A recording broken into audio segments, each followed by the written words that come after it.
Oke guys, hari ini kita review satu lagi BBQ set orang punya guys. Ini ada lubang asap. Belakang dia kita tahan pakai ini. Ini punya style. Oke, ada lock roda. Dua, satu di sini, satu lagi di belakang. Oke guys.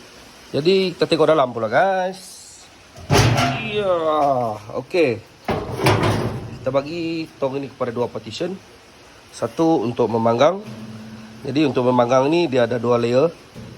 Tiga sebenarnya. Ini yang pertama tinggi. Dan kalau kita nak turunkan lagi ke bawah, ini boleh naras. Dan mana yang sudah masak, kita boleh panaskan di atas. Oke, ruang masih luas guys. Untuk kita simpan kayu. Dan juga kita boleh simpan kayu dari sini. Kemudian yang ini pula adalah untuk kita memansuh.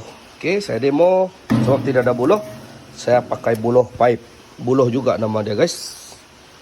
Oke, ini kita boleh muat sekali pansuh ini. Kalau buluh sedang-sedang kita boleh 3 ataupun 5 batang buluh sekali kita pansuh lah.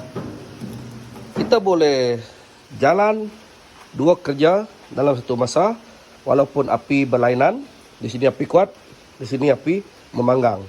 Ataupun kalau kita nak panggang, kita pakai sebelah sini. Kalau kita nak pansuh saja, kita pakai sebelah sini. Jadi jimat kayu, jimat ruang, jimat masa guys. Kemudian kita boleh buat grill juga. Kalau kita panggang. Contohnya nak buat grill kambing, kita tutup. Tidak padam kerana ada cerobong asap. Masih belum siap lagi. Kita akan cat, bersihkan dan last kali kita akan pasang janggang di sini guys. Oke. Anda suka? Boleh like dan komen.